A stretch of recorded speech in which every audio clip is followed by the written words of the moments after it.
Hello students, welcome to Schoolpedia. इस video में हम पढ़ेंगे क्लास 10th केमिस्ट्री का एक बहुत ही इंपॉर्टेंट टॉपिक जिसका नाम है मेटल्स एंड नॉन मेटल्स। तो नॉन मेटल्स का डिस्कशन एक अलग वीडियो में हम करने वाले हैं। इस वीडियो में हम स्पेसिफिकली मेटल्स को पढ़ेंगे, मेटल्स को समझेंगे। सो लेक्चर स्टार्ट करने से पहले आपसे एक रिक्वेस्ट, प्लीज हमारे यूट्यूब चैनल को सब्सक्राइब कर लीजिए और हमारे टेलीग्राम चैनल को ज्वाइन कर लीजिए, जिससे कि आपको आगे के नोटिफिकेशन मिलते रहें। क्लास 6 से लेकर क्लास 10 तक के हर सब्जेक्ट को हम फ्री ऑफ कॉस्ट आपको प्रोवाइड कराने वाले हैं, और वो भी एक वेल एस्टेब्लिश्ड फैकल्टी के द्वारा। So now let's start the lesson. First of all, know about me. My name is Krishna Kumar Sharma. I have been post-graduated from Delhi University in chemistry, and I have been associated with various coaching institutes in Delhi. So, what are metals? Metals क्या हैं? Metal simply अगर देखा जाए, अगर उसको define किया जाए, तो वो एलिमेंट हैं जो कि हीट कंडक्ट करते हैं, जो इलेक्ट्रिसिटी कंडक्ट करते हैं, और जिनको आप तार में तब्दील कर सकते हो या फिर जिनकी आप सीट बना सकते हो। ये बहुत ही सिंपल डेफिनेशन है जो इसकी फिजिकल प्रॉपर्टी बताती है बेसिकली। बाकी मेटल की बहुत सारी डेफिनेशन और भी हो सकती है, लेकिन क्लास 10th के मतलब से ये सबसे सिंपल और सबसे suitable definition है। Metals are those elements which conduct heat, which conduct electricity, and which can be ductile and malleable। अच्छा, malleable क्या होता है? malleable वो एलिमेंट होता है, वो प्रॉपर्टी होती है एलिमेंट की, जिससे कि एलिमेंट को अगर पीटा जाए, किसी हथौड़े से पीटा जाए, तो वो एक सीट, एक चादर का रूप ले लेती है। आपने देखा होगा, चादर है अगर किसी भी चीज की, तो वो मेटल की ही होगी। चाहे वो आपने टीन की चादर देखी हो, जिसको हम इस्तेमाल करते हैं अलग अलग तरीके से, चाहे वो अनाज भरने वाली टंकी हो, वो टीन की बनी होती है, उसकी सीट आती है। इस तरीके से एल्यूमिनियम की सीट्स आती हैं, घरों के बनाने में उसका बहुत ज्यादा इस्तेमाल किया जाता है। इसी तरीके से डक्टाइल कौन सी प्रॉपर्टी होती है? डक्टाइल वो प्रॉपर्टी होती है जिसके द्वारा कि मेटल को तारों में तब्दील कर दिया जाए। किसी नॉन मेटल का तार आपने कभी नहीं देखा होगा, एल्यूमिनियम का तार देखा होगा आपने, है ना। और इसके अलावा जितने भी तार होंगे वो सब के सब मेटल के ही होंगे, क्योंकि ये बस मेटल की ही प्रॉपर्टी है। आपको ध्यान क्या रखना है? Ductility is that property by which a metal can be converted into a wire, and malleability is that property of metal by which metal can be converted into a sheet. So what are the examples of metal? सब जानते हैं हम, अपने आसपास हमने हमेशा देखे हैं, iron, aluminium, silver, copper, gold, platinum, lead, potassium etcetera. ये सब मेटल्स हैं। इनकी प्रॉपर्टीज हमने, फिजिकल प्रॉपर्टी जो बेसिक प्रॉपर्टी है वो हम देख चुके हैं। आगे और भी प्रॉपर्टी हम देखने वाले हैं। सबसे पहले हार्डनेस। मेटल हार्ड होते हैं ऑब्वियसली, लेकिन ऐसे भी कुछ मेटल हैं जो कि हार्ड नहीं होते, बहुत ही सॉफ्ट होते हैं। अगर आप लैब में कभी सोडियम देखेंगे, तो आप देखेंगे कि बहुत ही सॉफ्ट होता है। आप ऐसे समझिए जैसे पनीर को आप दबा सकते हो अपने हाथों से, ऐसे सोडियम को भी कई बार दबा सकते हो। हालांकि वो पनीर जितना सॉफ्ट नहीं होता, लेकिन सॉफ्ट ही होता है।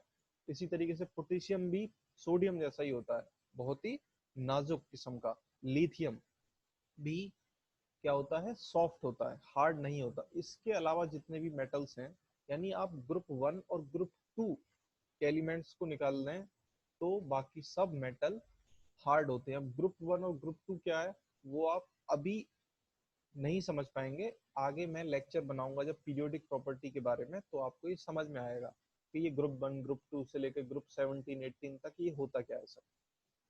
तो अगली प्रॉपर्टी क्या है? स्ट्रेंथ। तो मेटल ऑब्वियसली स्ट्रांग होते हैं, जब हार्ड होते हैं तो स्ट्रांग भी होंगे, और स्ट्रांग होने की वजह से उनकी टेंसाइल स्ट्रेंथ बहुत ज्यादा होती है। टेंसाइल स्ट्रेंथ क्या है? टेंसाइल स्ट्रेंथ का मतलब है, अगर आप मेटल को खींचते चले जाओ, खींचते चले जाओ, खींचते चले जाओ, तो खिंचता चला जाएगा, वो बहुत बाद में टूटेगा।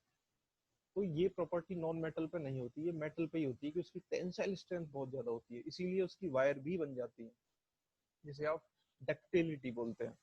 स्टेट क्या होती है? मेटल्स ज्यादातर सॉलिड होते हैं, रूम टेम्परेचर पे दे आर सॉलिड। उसका एक एक्सेप्शन है, वो है मरकरी। मरकरी रूम टेम्परेचर पे लिक्विड होता है। मरकरी कहाँ इस्तेमाल किया जाता है? थर्मामीटर में आपने देखा हो, जो आपको बताता है कि टेम्परेचर क्या हुआ है, जो बढ़ता चला जाता है। एक छोटा सा आपने गोला सा जो देखा होगा थर्मामीटर के अंदर, वो मरकरी का होता है। और वो लिक्विड होता है, हालांकि वो मेटल है लेकिन रूम टेम्परेचर पे वो लिक्विड होता है, सॉलिड नहीं होता। इसके अलावा जितने भी मेटल्स हैं वो सॉलिड होते हैं। कंडक्शन की बात की जाए तो they are good conductor of electricity and heat.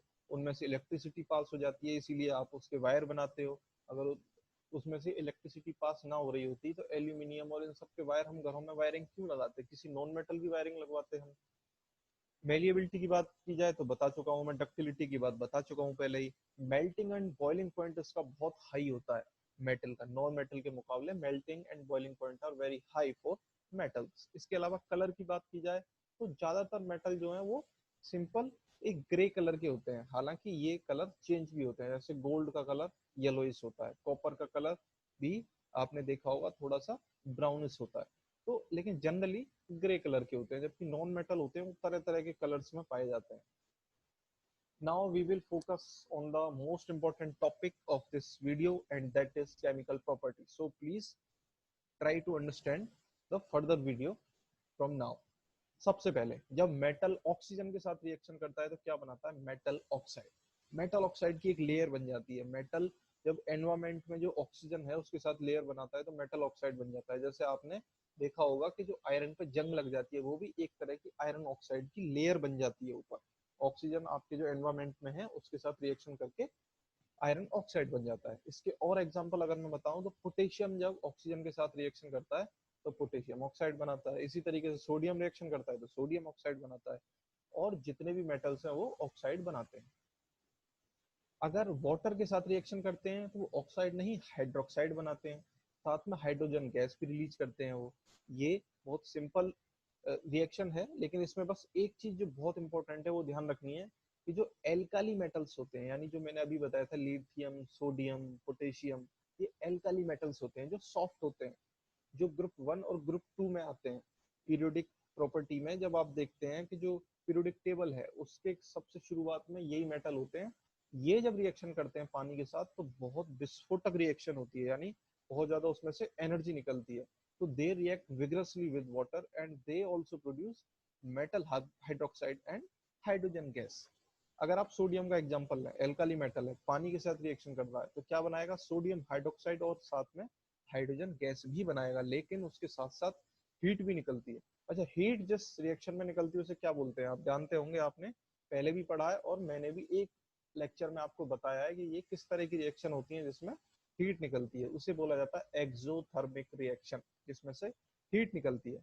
इसी तरीके से जब कैल्शियम पानी के साथ रिएक्शन करता है तो भी सेम रिएक्शन होती है, क्योंकि calcium is also a alkali metal. Calcium hydroxide बनेगा, हाइड्रोजन गैस बनेगी, साथ ही साथ हीट भी निकलती है, इसीलिए ये रिएक्शन बड़े केयरफुली की जाती है। और अगर हम आगे बढ़े तो मैग्नीशियम इसी तरीके से पानी के साथ रिएक्शन करता है, एल्यूमिनियम भी पानी के साथ रिएक्शन करता है, जिंक भी पानी के साथ रिएक्शन करता है। लेकिन जिंक के अंदर एक थोड़ी सी खास बात है कि वो जिंक मेटल जब पानी के साथ रिएक्शन करता है तो जिंक हाइड्रोक्साइड और हाइड्रोजन गैस तो बनाता है, लेकिन पानी के साथ वो सिंपल पानी के साथ रिएक्शन नहीं करता, कोल्ड वाटर के साथ वो करता है स्टीम के साथ। आप जब पानी की भाप बना के जिंक के ऊपर लगाएंगे तो वो तब जाके रिएक्शन करेगा, कोल्ड वाटर नहीं करता। ये हमको ध्यान रखना है, इसीलिए ये मैंने स्लाइड में डाला है कि जिंक का केस थोड़ा सा स्पेशल है। सो नेक्स्ट प्रॉपर्टी मैं पहले डिस्कस करूंगा, उससे पहले कैल्शियम और मैग्नीशियम के बारे में एक थोड़ा सा एक इम्पोर्टेंट चीज बताता हूँ कि कैल्शियम और मैग्नीशियम का रिएक्शन जब आप पानी के साथ कराते हो तो वो पानी के ऊपर तैरता रहता है। हालांकि कैल्शियम और मैग्नीशियम पानी से भारी होता है, उसकी डेंसिटी ज्यादा होती है, लेकिन वो पानी के ऊपर तैरता रहता है। क्यों, कई बार ये क्वेश्चन आ जाता है, कॉम्पिटिटिव एग्जाम्स में आ जाता है, कई बार बोर्ड में भी पूछ लिया जाता है। तो ये इसलिए तैरता रहता है क्योंकि आपने अभी देखा कि जब पानी के साथ कोई मेटल रिएक्शन करता है तो वो हाइड्रोक्साइड बनाएगा, साथ में हाइड्रोजन गैस बनाएगा। तो जो हाइड्रोजन गैस बनती है वो निकलने लगती है पानी में से, तो वो एक प्रेशर नीचे से प्रोड्यूस करती है जो कि तैरा देती है कैल्शियम और मैग्नीशियम को ऊपर ही पानी के तैरा देती है। हालांकि जब हाइड्रोजन गैस निकल जाएगी तो बेशक कैल्शियम और मैग्नीशियम नीचे जाने लगे पानी में, लेकिन जब तक हाइड्रोजन गैस निकलेगी तब तक वो ऊपर तैरते रहते हैं। आयरन और वाटर का मैंने पहले ही बता दिया है कि आयरन जिस जिस तरीके से ऑक्सीजन से रिएक्शन करता है इसी तरीके से वाटर के साथ ही रिएक्शन करता है और रस्टिंग प्रोड्यूस करता है, जिसे जंग बोलते हैं। वो वाटर प्लस ऑक्सीजन, जो हमारे वातावरण में मॉइस्चर है और जो जो ऑक्सीजन है वो आयरन के साथ रिएक्शन करती है और रस्ट प्रोड्यूस करती है। इसके अलावा जब मेटल डाइल्यूट एसिड के साथ रिएक्शन करते हैं तब क्या बनाते हैं, तब वो बनाते हैं metal salt plus hydrogen gas. Hydrogen gas देखो यहाँ भी निकल रही है। आपको ध्यान नहीं रखना है कि यहाँ डाइल्यूट एसिड की बात हो रही है, ना कि कॉन्सेंट्रेटेड एसिड की। मेटल जब डाइल्यूट एसिड के साथ रिएक्शन करते हैं then they produce metal salt and hydrogen gas. आइए एग्जांपल देखते हैं इसका। Suppose sodium metal dilute HCl hydrochloric acid के साथ रिएक्शन कर रहे हैं तो क्या बनाएंगे, सबसे पहले सॉल्ट बनाएगा। कौन सा सॉल्ट बन सकता है, sodium chloride. Na plus HCl then they produce NaCl plus H2 gas. इसी तरीके से मैग्नीशियम जब HCl के साथ रिएक्शन करेगा तो magnesium chloride plus what, hydrogen gas will be produced. इसके अलावा जब HNO3 के साथ मेटल रिएक्शन करता है तो हाइड्रोजन गैस नहीं निकलती है। क्यों, बहुत ही इंपॉर्टेंट क्वेश्चन है, ये भी आपको समझना चाहिए। देखो होता क्या है ना, जो नाइट्रिक एसिड है वो एक स्ट्रॉन्ग ऑक्सीडाइजिंग एजेंट है। ऑक्सीडाइजिंग एजेंट का मतलब क्या है कि वो दूसरे को ऑक्सीडाइज कर देगा और खुद रिड्यूस हो जाएगा। तो ये करता क्या है, नाइट्रिक एसिड एक स्ट्रॉन्ग ऑक्सीडाइजिंग एजेंट होने की वजह से ये जो हाइड्रोजन गैस निकल रही होती है रिएक्शन में, मेटल के साथ जब कोई एसिड रिएक्शन करता है तो हाइड्रोजन गैस निकलती है। तो जो हाइड्रोजन गैस निकल रही होती है ये उसको ऑक्सीडाइज कर देता है, यानी उसमें वाटर जो ऑक्सीजन जोड़ देता है। तो वो क्या बन जाएगा, वाटर। तो H2 प्लस O2। O2 ऐसा मतलब O2 उसमें से निकलता नहीं है, आप इस तरीके से इमेजिन करिए इसके को, ऑक्सीजन जोड़ दी उसने तो वाटर बन गया H2O, और खुद हो जाता है वो रिड्यूस। ऑक्सीडाइज एजेंट का मतलब क्या है कि दूसरे को ऑक्सीडाइज कर दे और खुद रिड्यूस हो जाए। तो खुद रिड्यूस होके क्या बनता है, वो कोई ऑक्साइड बन जाता है नाइट्रोजन का। कुछ भी हो सकता है, वो नाइट्रस ऑक्साइड हो सकता है, नाइट्रिक ऑक्साइड हो सकता है, या फिर नाइट्रोजन डाइऑक्साइड हो सकता है। देखो रिड्यूज होने का मतलब क्या है, रिड्यूज होने का मतलब है या तो उसमें से कोई ऑक्सीजन का एटम चला गया या फिर कोई हाइड्रोजन का एटम जुड़ गया। अब HNO3 में आप देखोगे कि NO3 होता है, NO यानी ऑक्सीजन के 3 एटम है। और जब एक ऑक्सीजन का एटम या 2 ऑक्सीजन के एटम चले जाएंगे तो क्या मिलेगा आपको, NO मिलेगा या NO2 मिलेगा या N2O मिलेगा। तो इस तरीके से खुद ये रिड्यूस हो जाता है, दूसरे को ऑक्सीडाइज कर देता है। तो इसकी वजह से हाइड्रोजन गैस नहीं लिबरेट होती है बल्कि वो पानी में कन्वर्ट हो जाती है। तो ये आपको ध्यान रखना है कि HNO3 के साथ इस तरह की कोई भी रिएक्शन मेटल नहीं देता जिसमें कि हाइड्रोजन गैस निकलती है। और एक मेटल का मैं स्पेशल केस बताता हूँ, कॉपर गोल्ड और सिल्वर का। इनको नोबल मेटल कहा जाता है। क्यों नोबल, मतलब क्या, नोबल मतलब बड़े शांत, बड़े सभ्य। नोबल मैन बोला जाता है ना, जो बड़े सभ्य किस्म के लोग होते हैं, अनुशासन में रहते हैं, है ना। तो शोर नहीं मचाते, किसी तरह का दंगा फसाद नहीं करते, उत्पाती नहीं होते, तो वो होते हैं नोबल पर्सन, जेंटलमैन भी बोलते हैं। तो इसी तरीके से कॉपर गोल्ड सिल्वर ये बेचारे बड़े शांत प्रवृत्ति के मेटल हैं। ये ना पानी के साथ रिएक्शन देते, ना डाइल्यूट एसिड के साथ रिएक्शन देते, ये शांत पड़े रहते हैं। क्यों, इसका जवाब ये है कि जो इनकी रिएक्टिविटी है HCl H2SO4 या पानी के साथ, वो मेटल की जो रिएक्टिविटी है उसका ऑर्डर ये है कि सबसे ज्यादा रिएक्टिव होता है पोटेशियम, फिर सोडियम, फिर कैल्शियम, फिर मैग्नीशियम। आप देख सकते हैं कि जो ग्रुप 1 2 के एलिमेंट हैं जिन्हें एल्काली मेटल भी बोलते हैं वो सबसे बाईं तरफ है, यानी कि दे आर मोस्ट रिएक्टिव। इसीलिए आपने देखा था कि ये जब रिएक्शन करते हैं तो हीट भी प्रोड्यूस करते हैं। आपने देखा था कि जब पानी के साथ ही रिएक्शन कर रहे हैं तो ये मेटल जो है ये हीट भी प्रोड्यूस कर रहा है। इसके अलावा आप देखते जाओ, आगे चलते चले जाओ तो रिएक्टिविटी इस तरीके से घटती चली जाती है। तो सिल्वर की रिएक्टिविटी आप देखो कितनी कम है, बहुत कम है। इसी तरीके से कॉपर की भी यहाँ कम है। बीच में और भी मेटल आ सकते हैं, लेकिन ये बस एक एग्जाम्पल के तौर पे दिखाया गया है कि शुरुआत जो होती है हाईएस्ट रिएक्टिविटी की वो होती है एल्काली मेटल के साथ, और सिल्वर गोल्ड कॉपर ये सब लास्ट में आते हैं। तो अब मैं बताऊंगा रिएक्टिविटी सीरीज क्या होती है, बहुत ही इंपॉर्टेंट है, बड़े तसल्ली से इसको सुनिए, लास्ट स्लाइड है। और रिएक्टिविटी सीरीज अगर आपके समझ आ गई तो आपके बहुत सारे केमिस्ट्री के कॉन्सेप्ट एकदम पक्के हो जाएंगे। देखो आपको कई बार लगेगा कि अगर ये वाला मेटल फलाने के साथ रिएक्शन कर रहा है तो ये वाला मेटल क्यों नहीं कर रहा। तो उन सब का जवाब रिएक्टिविटी सीरीज में छिपा हुआ है। और जो रिएक्टिविटी वो मेटल की ही नहीं नॉन मेटल की भी होती है, सबकी रिएक्टिविटी होती है जो कि डिफर करती है। तो जब आप ऊपर से नीचे तक जाते हो, रिएक्टिविटी सीरीज एक तरह की टेबल होती है, तो उसमें जब आप ऊपर से नीचे की तरफ जाते हो तो रिएक्टिविटी घटती चली जाती है। आप ऊपर से देखना शुरू करोगे कौन सा सबसे ज्यादा रिएक्टिव है, फिर नीचे तक आप आते जाओगे, जो सबसे नीचे होगा रिएक्टिविटी सीरीज में वो सबसे कम रिएक्टिव होगा।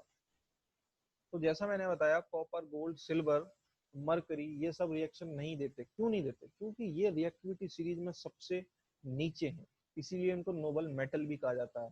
और जो आपके एल्काली मेटल हैं, they are on the top of the reactivity series. तो पोटेशियम उसमें सबसे ऊपर होता है, इसीलिए पोटेशियम सबसे ज्यादा रिएक्टिव है।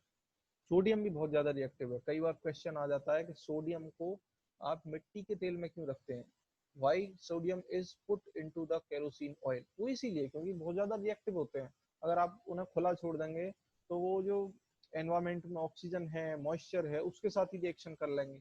और वो भी रिएक्शन वो हल्की फुल्की नहीं करते, वो एक्सोथर्मिक रिएक्शन करते हैं। तो इसलिए उनको मिट्टी के तेल में रखा जाता है, जिससे कि वो शांत रहे। और दूसरी तरफ आपने देखा है गोल्ड है, गोल्ड के आप गहने पहने हुए हो और कुछ नहीं, कोई रिएक्शन नहीं हो रही है, जबकि सालों साल गोल्ड के जो गहने वो ऐसे ही रखे रहते हैं, पहने रहते हैं, अलमारियों में रखे हैं, किसी के साथ कोई रिएक्शन नहीं हुई। क्यों? क्योंकि दे आर नोबल मेटल्स। तो मेटल्स के बारे में ये बेसिक चीज मैंने आपको बताई। अगले वीडियो में मैं आपको नॉन मेटल के बारे में बताऊंगा। इसके अलावा क्लास 10th के जितने भी सब्जेक्ट्स हैं हम सब पे वीडियो बना रहे हैं फिलहाल। History and chemistry and mathematics are on our focus. So अभी फिलहाल हम इन 3 सब्जेक्ट्स पे वीडियो बना रहे हैं। इसके अलावा हम क्लास 6 से लेके क्लास 10 तक के सारे लेक्चर्स तैयार कर रहे हैं। कंटेंट लगातार हम अपने टेलीग्राम चैनल पे दे रहे हैं। तो इसलिए हमारे टेलीग्राम चैनल को ज्वाइन कर लीजिए और हमारे यूट्यूब चैनल को भी सब्सक्राइब कर लीजिए। आपका कोई भी फ्रेंड है, आपका कोई कुलीग है, आपका कोई छोटा भाई है और जो क्लास 6 से 10 तक किसी भी क्लास में पढ़ रहा है, तो उसे हमारे चैनल के बारे में बताइए, जिससे कि quality material free of cost आपको मिलता रहे। So thank you for watching this video.